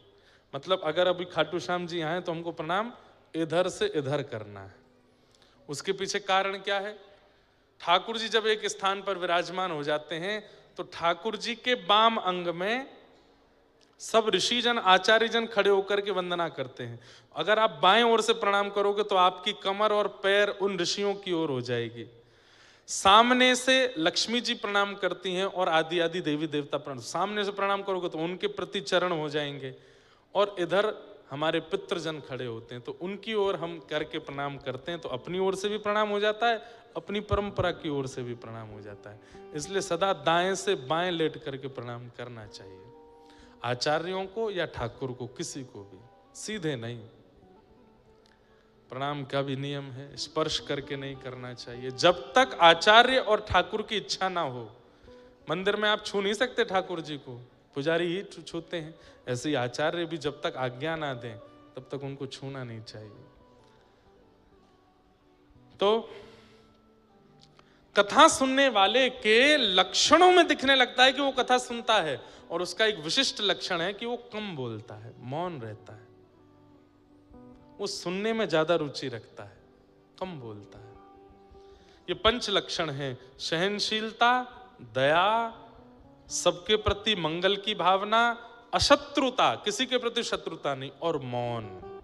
ये 5 लक्षण यदि किसी व्यक्ति के अंदर आ जाएं तो उसका मन एकाग्र होना शुरू हो जाएगा, उसकी इंद्रियां फिर विचलित नहीं रहेंगी। मां, ये 5 लक्षण जीवन में ले आए। और यदि ये 5 लक्षण फिर भी ना आ रहे हों तो उसके लिए अष्टांग योग है। अष्टांग योग क्या है? यम, नियम, आसन, प्राणायाम, प्रत्याहार, ध्यान, धारणा और समाधि। जिस प्रकार शरीर के मोटे होने पर उसके योग होते हैं, ऐसे ही मन के विचलित होने पर उसके भी योग आसन है। सबसे पहला यम, इंद्रियों की इच्छाओं को पूरा ना करना। इंद्रिय कह रही है लखनऊ चलो, नहीं जाएंगे, यहीं रहो। क्यों जाना है? शॉपिंग करा लो, नहीं करनी, यहीं रहो। इंद्रियों की इच्छाओं को दबाना, मारना, ना पूरा करना, इसको यम कहते हैं। दूसरा, जीवन में कोई नियम होना।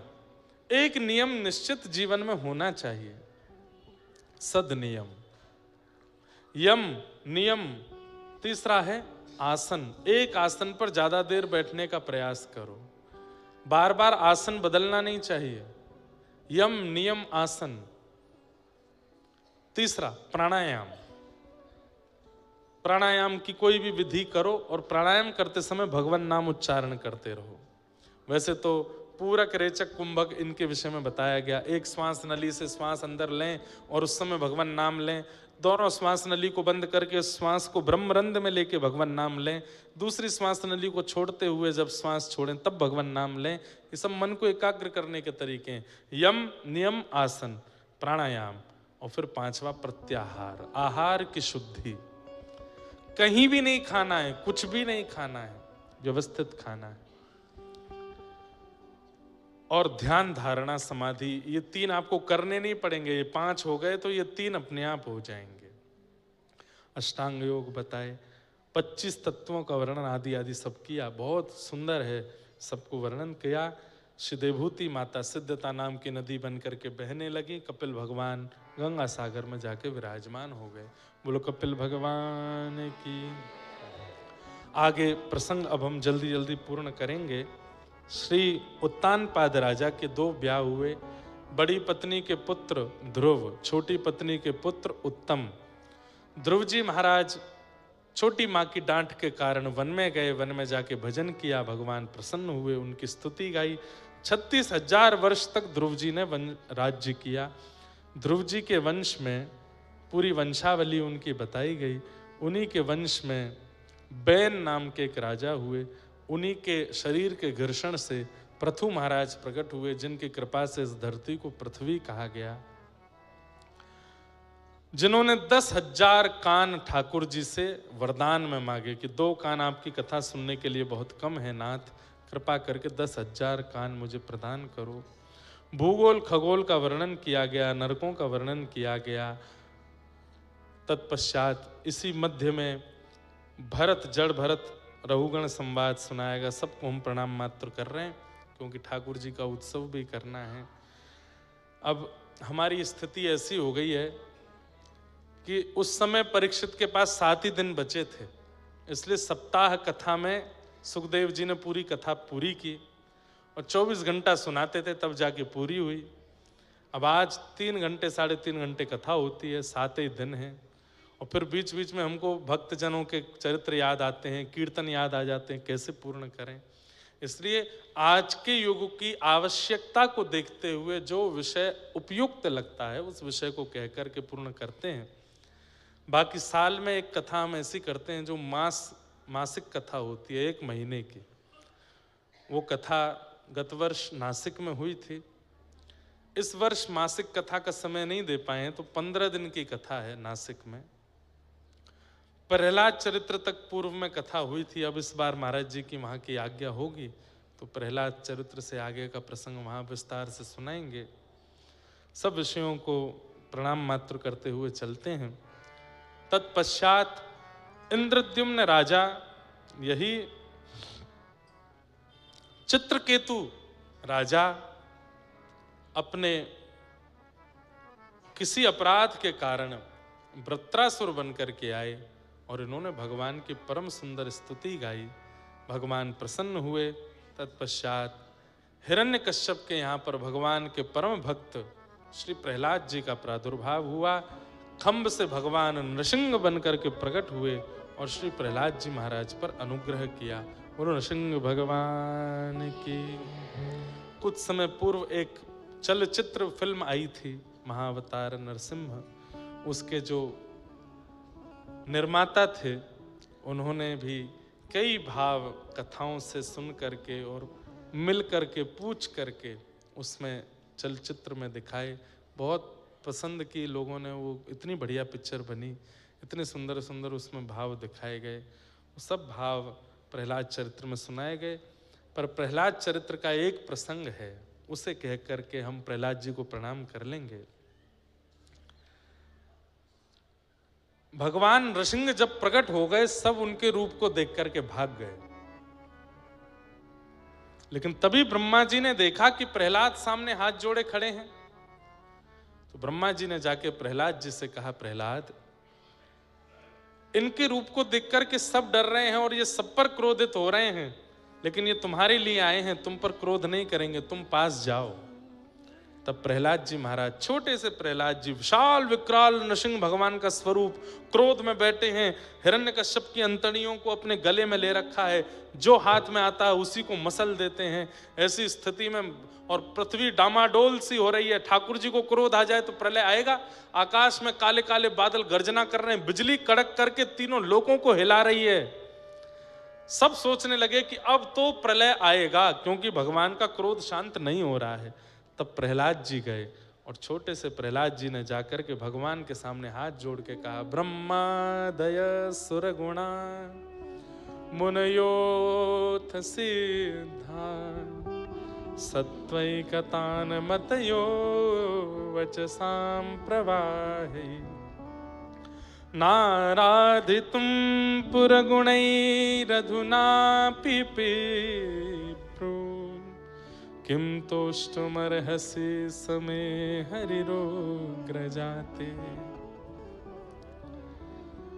हे नाथ, इंद्रादि देवताओं जैसी वाणी नहीं है मेरी। वो तो लच्छेदार धारा प्रवाह संस्कृत बोलते हैं। उनकी वाणी में इतने लटके झटके होते हैं कि उनकी वाणी सुनकर के आप आनंदित हो जाते हो। पर मैं तो एक छोटा बालक हूं, तोतली वाणी है। मुझे तो इतने सुंदर शब्दों का चयन भी नहीं आता नाथ। पर फिर भी मैं आपकी स्तुति गा रहा हूं, क्योंकि मैं जानता हूं आप ये नहीं देखते कि देव स्तुति कर रहे हैं कि मानव स्तुति कर रहे हैं। अरे नारायण खिल गुरु भगवन नमस्ते। एक नदी में फंसा हुआ गजेंद्र जो जानवर है, वह भी जब आपकी कमल दिखा करके स्तुति गाता है तो आप उसकी रक्षा करने भी जाते हो। उससे मेरे मन में यह विश्वास उत्पन्न हुआ कि आप ये नहीं देखते कि स्तुति गाने वाला कौन है, आप ये देखते हैं कि उसका चित्त पवित्र कितना है। हे नाथ, आप कृपा करके मेरे लिए पधारे, कृपा कर क्रोध मत कीजिए। भगवान तुरंत क्रोध भूल गए। प्रहलाद जी को उठा करके गोद में बिठा लिया, अपनी जीभ से चाटने लगे, अपना हाथ सिर पर फेरने लगे, अपने हृदय पर बार बार लगाने लगे। कुछ मांगो प्रहलाद, मैं तुम्हें कुछ देना चाहता हूं। तब प्रहलाद जी कहते हैं, काहं रजः प्रभव ईश तमोधिकेस्मिन् जातः सुरेतर कुले त्वनबान कंपा न ब्रह्मणो न भवस्य न वै न माया यन्मेर्पितः शिरसि पद्म कर प्रसाद। हे नाथ, आपने कभी ब्रह्मा जी को गोद में बिठाया? नृसिंह भगवान बोले, कभी नहीं। आपने कभी महादेव के गाल को चाटा? बोले, कभी नहीं। आपने कभी लक्ष्मी के सिर पर हाथ फेरा? बोले, कभी नहीं। बोले, जो ब्रह्मा को नहीं मिला, महादेव को नहीं मिला, पराम्बा जगदम्बा लक्ष्मी को नहीं मिला, वो एक दैत्य बालक प्रहलाद को मिल गया। अब इसके बाद मैं क्या मांगू? कुछ भी तो नहीं चाहिए नाथ, आपने सब तो दे दिया मुझको। मैं ब्रह्मा से भी ज्यादा योग्य हूं, मैं महादेव से भी ज्यादा योग्य श्रेष्ठ हूं, मैं लक्ष्मी से भी ज्यादा श्रेष्ठ आपकी नजरों में हूं, इसलिए आप ये मुझे दे रहे हैं। अब मैं इसके बाद क्या मांगू नाथ? आहा, ठाकुर जी बिकते जा रहे हैं बार बार प्रहलाद की बातें सुन के। तब ये प्रसंग इतना अद्भुत, हमने वो फिल्म जिन्होंने बनाई उनसे भी कहा ये वाला प्रसंग दिखाना था। बोले, महाराज जी अब कभी दोबारा बनाएंगे तो दिखाएंगे। ये एक प्रसंग है। कौन सा? अब जो मैं सुनाऊंगा। श्री नृसिंह भगवान कहते हैं प्रहलाद जी से, प्रहलाद, मैं इतना भयावह रूप धारण करके आया हूं कि मेरे साथ निरंतर रहने वाली पराम्बा जगदम्बा लक्ष्मी भी मुझे देख करके भाग गई यहां से। मेरे इस रूप के तेज को, मेरे इस क्रूर रूप को, मेरे इस भयावह रूप को कोई सहन नहीं कर पा रहा है। अरे मारना तो बहुत दूर की बात, 10 अरब सैनिकों को मारा, 10 करोड़ जाने 10 अरब सैनिकों को मारा था नरसिंह भगवान ने हिरण्यकश्यप के। कहते हैं उनमें सबको कैसे मार दिया? ठाकुर जी ने तो 10-15 हजार ही मारे थे, बाकी तो देख के ही मर गए। इतने भयावह थे ठाकुर जी, बाकियों के प्राण तो देख के निकल गए। इतने खतरनाक रूप में ठाकुर जी आए हैं। श्रीमद् भागवत में वर्णन आता है, यक्षों ने स्तुति गाई, किम पुरुषों ने स्तुति गाई, सब ने आकर के स्तुति गाई, पर स्तुति गा के जैसे ही नेत्र खोल के ठाकुर जी को देखते सब भाग जाते हैं वहां से, कोई देख नहीं पा रहा है। वे सब लोग तो समय समय पे मेरा दर्शन करते हैं प्रहलाद, पर तू तो एक छोटा सा बालक है। मुझे ये तो पता है तूने ऐसा कभी नहीं सोचा था कि मैं ऐसा आऊंगा बन करके। सब इतने भयभीत हो गए, तुझे मेरे रूप को देख के डर नहीं लगा? तो प्रहलाद जी कहते हैं, बोले नाथ, मैं एक वो प्रेमी हूं जिसने अपने प्रियतम से मिले बिना ही बहुत कुछ विचार कर लिया था। जब मिलेंगे तो ये करेंगे, जब मिलेंगे तो वहां बैठेंगे, जब मिलेंगे तो ये खाएंगे, ये सब मैंने चिंतन किया था। तो मैं ये चिंतन करता रहता था कि मेरे प्रभु जब आएंगे तो मैं क्या करूंगा। मैं उनके एक एक रों को घंटों घंटों तक देखूंगा, ताकि वो मेरे नेत्रों में बस जाए, ताकि उनकी छवि मेरे चित्त में ऐसी बैठ जाए कि वो कभी निकले ना। नाथ, आप जब से आए हो ना, तब से मैं आपके रों देख रहा हूं, और अभी तक मैं चरणों के ही रों देख पाया हूं, मैंने आपका मुख देखा ही नहीं है। मेरी दृष्टि चरणों में ही अटकी पड़ी है। जिनके चरण इतने सुंदर हैं, जिनके चरण इतने इतने आकर्षक हैं, उनका मुख कितना सुंदर होगा। मैं तो ये सोच सोच करके ही बावला हो रहा हूं। नाथ, आपको आए हुए कितने घंटे हो गए, तब से मैं चरण ही देख रहा हूं। नाथ, मैंने आपका मुख नहीं देखा, मैं आपके चरणों को ही देख रहा हूं। हृदय से लगा लिया प्रहलाद। अब यहां पर एक मैं अपने मन की कथा सुनाऊं, जो मेरे मन में चिंतन में आई। ठाकुर जी तो चले गए, उसके बाद प्रहलाद जी ने देखा, तो देख करके प्रहलाद जी थोड़े तो घबरा गए, इतने भयावह रूप में आए हैं ठाकुर जी। लेकिन जब भगवान चले गए तो प्रहलाद जी ने मन में सोचा, ध्रुव के लिए आप हरि बन करके आ गए, गजेंद्र के लिए आप गरुण पर बैठ करके आ गए, शायद मेरी आराधना में ही उग्रता रही होगी, या मेरी आराधना में ही ऐसा कुछ रहा होगा जिसके लिए आपको नृसिंह बन के आना पड़ा। नाथ, आप इतने क्रूर बन करके, इतने विशाल विकराल बन करके आए, शायद मैंने आराधना में कोई कमी छोड़ी होगी। तो ये बात ठाकुर जी को पता चल गई कि प्रहलाद ऐसा सोच रहा है। तब ठाकुर जी ने कहा, चिंता नहीं करो, आज मैं खंभ से नृसिंह बन करके आया हूं। कलिकाल में इसी नृसिंह चतुर्दशी पर किसी को वेदना होगी, तब मैं अति सुंदर बन के आऊंगा। और नृसिंह चतुर्दशी का दिन था, श्री वृंदावन में कथा चल रही थी, और वहीं बैठ करके सुन रहे थे श्री गोपाल भट्ट गोस्वामी।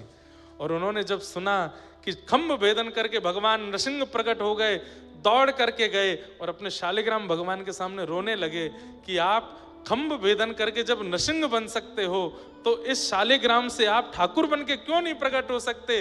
उन्हीं की विरह वेदना पर शालिग्राम से अति अति विकराल रूप में जो नृसिंह बन करके प्रकट हुए थे सतयुग में, इसी कलिकाल में ठीक नरसिंह चतुर्दशी की रात्रि को, यानी कि अगले दिन बुद्ध पूर्णिमा के दिन, शालिग्राम से श्री राधा रमण लाल के रूप में प्रकट हो गए। बोल राधा रमण लाल की। संकट हरेंगी करेंगी भली, वृषभानु की लली तेरो, संकट हरेंगी करेंगी भली, वृषभानु की। अरे वो यही मारे तो बैठे हैं, आओ तो सही सामने, संकटों के संग आ जाओ, बस आ जाओ। ठाकुर जी देख लेंगे किसको कितना संभालना है। वसुदेव जी ने कहा, हथकड़ी बेड़ियां लगी हैं। ठाकुर जी बोले, मुझे बंधन मत गिनाइए, मेरा आश्रय ले लीजिए, बंधन खोलने की जिम्मेवारी मेरी है। जैसे ही महाराज गोद में लिए ठाकुर जी, हथकड़ियां खुल गई, बेड़ियां खुल गई, दरबान सो गए।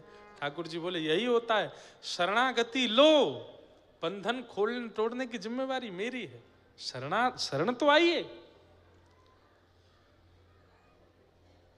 वसुदेव जी लेकर के ठाकुर जी को जा रहे हैं, सब गहरी नींद में सोए। यमुना जी ने मार्ग दे दिया, गोकुल में जाकर के यशोदा मैया के बगल में सुवाई दिए, और यशोदा मैया की लाल। आज महाराज जी ने कह दी, बढ़ाओ समय, अपने आप ही बढ़ रहा है, हम तो कर भी नहीं रहे कुछ, अपने आप 1:30 बज गए।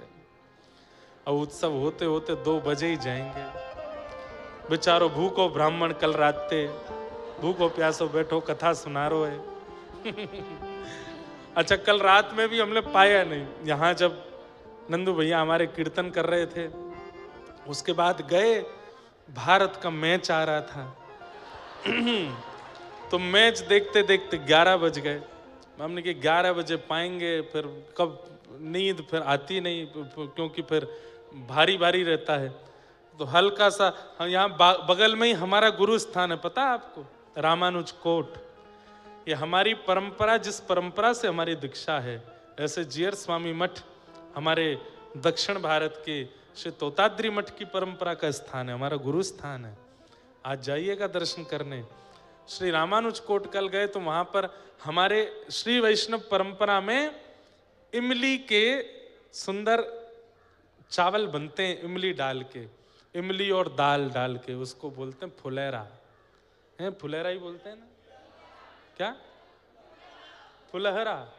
हाँ फुलहरा। तो कल हैं,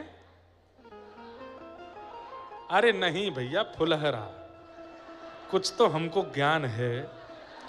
तो वहां कल वो बने, तो फिर कल रात्रि फिर थोड़े से, बस इतना जितना अंजलि में आ जाए इतना ही पाए। भूखे प्यासे बेचारे ब्राह्मण बैठा रखे हैं आपने, लेकिन कोई बात नहीं, आज ठाकुर जी को उत्सव है, चकाचक माल छानेंगे। आज फुलेरा दौज भी है, लो फुलेरा दौज भी है आज। तो समय तो अपने आप ही बढ़ गया।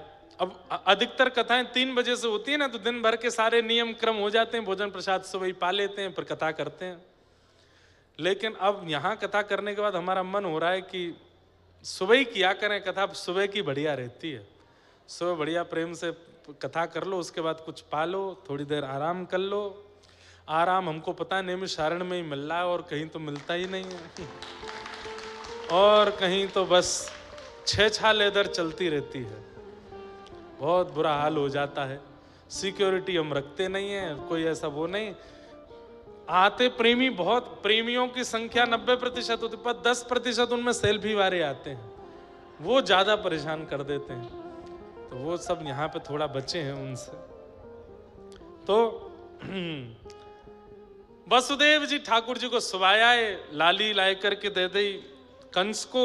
अष्टभुजी देवी भद्रकाली बन गई, और उसने तो कह दिया तेरे शत्रु ने जन्म ले लिया ब्रजमंडल में, ढूंढता रहे अब कहीं भी।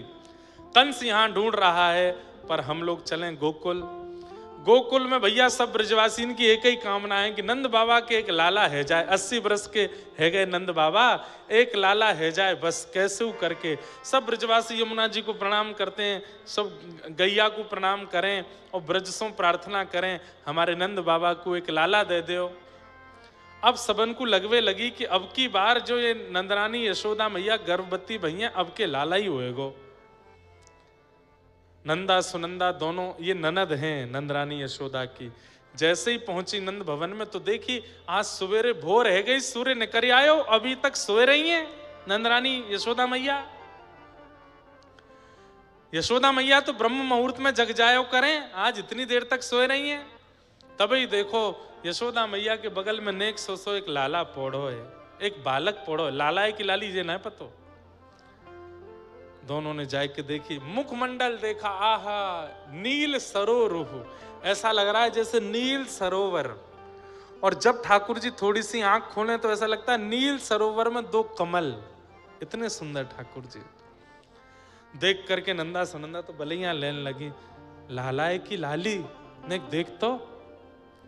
इतने में सुनंदा ने 21 बार हरिशरणम को जाप किया, हरिशरणम हरिशरणम हरिशरणम, एक लाला ही होए। और जैसे ही चदरिया हटाई महाराज, है गयो है गयो है गयो है गयो है गयो है गयो है गयो है गयो है गयो, एक दूसरे को मुंह बंद किया। अरे भाग यहाँ ते, सबसे पहले ये खबर जा, अभी यशोदा मैया सोई है, इनको सोन दे, पहले जाके बाबा को बतावेंगी। दोनों के नेत्र सजल है रहे, सांस फूल रही है, रोम रोम रोम पुल के तैरो, चरण कहीं धर रही हैं, जा कहीं रहे हैं। बोले लाला है गयो। अब तो गली मोहल्ले चौबारे पूरे ब्रजमंडल में हल्ला कर दियो, है गयो है गयो है गयो है गयो है गयो। सब अपने गले घर से निकले, कोई आटो मारती भई आई है, कोई दूध निकालती भई आई है, कोई गोबर थापती भई आई है। सबरे ग्वाल बाल और सबरे गोपी ग्वाल सब आए के कहें, अरे कहाँ भयो, पूछो। इतनी संख्या में जोड़ते पूछो, है गयो है गयो है गयो है गयो है गयो है गयो है गयो। मैं नाय बता रो कहा भयो। अरे यमुना जी की कृपा सो, गैया की कृपा सो, ब्रजवासीन के कृपा सो, हमारे नंद बाबा के घर नीलमणि जैसो लाला भयो है। और जैसे ही सुनी महाराज लाला भयो, ब्रजवासी तो उछलन, अरे भैया नहीं और रुक जा देवता, नहीं कि रुक जा। देखो पहले की कथाओं में मंच से व्यवस्था होती थी लौटाने की, अब तो श्रोता ही ले आते हैं। पता है हम तक पहुंचना तो है नहीं, हम खुद ही ले चले। ब्रजवासी ने महाराज पीले पीले कपड़ा पहने, देखो लता झूमन लगी महाराज। अब तो बंदर ही है। अरे बंदर नहीं है, ये हनुमानगढ़ी के हनुमान जी आए हैं। बोले तुम सबरे आनंद करोगे, हम आनंद करेंगे। और सब ब्रजवासी नाच रहे हैं, गा रहे हैं, आनंद मना रहे हैं महाराज।